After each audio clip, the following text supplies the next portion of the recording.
In the next episodes, I will tell you a bit of the history about my motorcycle riding from São Paulo, Brazil to Uyuni in Bolivia.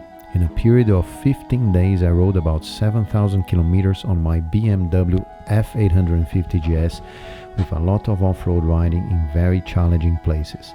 On the first day, I left São Paulo on a 950 journey to a city called Campo Grande right in the middle of the Brazilian Pantanal. On the second day, I rode through the Brazilian Pantanal on the off-road called Transpantaneira. On the third day, I rode through the Chaco Boliviano, reaching a small village called San Jose de Chiquitos. On the fourth and fifth day, I rode an off-road route to Samaipata, following to Sucre on the edge of the Andean geography part of Bolivia. On the sixth day, I rode through Potosi in order to reach my first camping site at almost 4,200 meters of altitude. On the seventh and eighth day, I spent my riding through the most challenging off-road routes of Bolivia, including a narrow train trek. I dropped my bike a few times and managed to reach some very interesting places. Finally, on the ninth day, I finally reached Uyuni, a small village on the edge of the largest salt flats on Earth, which stays at almost 40,000 meters of altitude. The remaining days to reach the 15th day to reach home following the same route. I will try to post a video a week, but as I'm not an expert in video editing, this may take a little longer. Next, I will show you some of the highlights of the trip. I hope you enjoy and all the best.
If the train comes, at least I can put the bike there.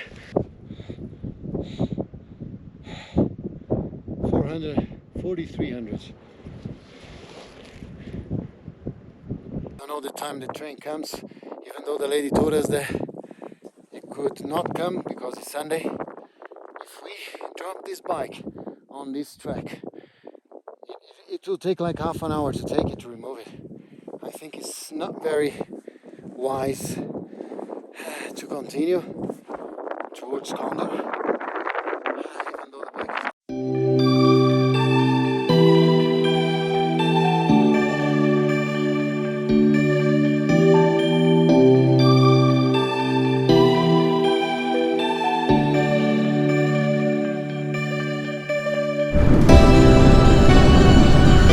Okay guys, now we are at 4,600 of altitude, as you can see from the GPS. Got to Rio Mulatos.